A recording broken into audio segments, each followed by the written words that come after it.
नमस्कार मु प्रशांत चौधरी कटक बासिंदा मु आज all Odisha journalist association president हिसाब से कटक दायित्व ग्रहण कली।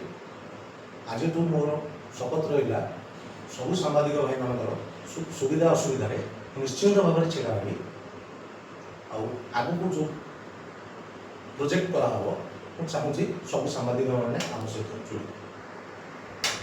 नमस्कार मु डॉक्टर अजित रथ कटक बासिंदा मु ऑल ओडिशा जर्नलिस्ट एसोसिएशन में वाइस प्रेसिडेंट हिसाब से जॉइन कली। मु आज कटक डिस्ट्रिक्ट जी जर्नलिस्ट भाई मैंने अच्छा सुविधा असुविधा सब ठिया भी आग को जो आम प्रोग्राम करने जाऊँ मुझे चाहूँगी सबू जर्नलिस्ट भाई मैंने आसिक योगदान दिखाँ।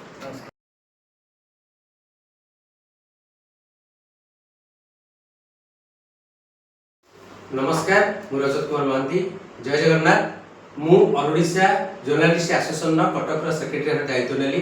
निश्चित भाव में मो तरफ एवं मोर प्रयाग खबर टीम तरफ जो जर्नलिस्ट मीडिया एसोसिएशन समस्त सांबादिक भाई बहन अनेक प्रकार सुविधा असुविधा जहाँ मुहूर्त जो मुहूर्त जहाँ दरकार हम आम सत चेष्टा करूँ समस्त ठिया आजिका समय सांबादिक मैंने खरा हो वर्षा हो शीत हो से जो भी प्रकार कष्ट करी गोटे खबर संग्रह करी सरकार को जनाऊँ लोकलोच को आणुंट तेणु पछरे आम एसोसिएशन तरफ समस्त टीम ठिया प्रत्येक सुविधा असुविधा व्यवस्था कि सरकार द्वारा हो पार क्या द्वारा आम करूँ से संकल्पबद्ध। जय जगन्नाथ।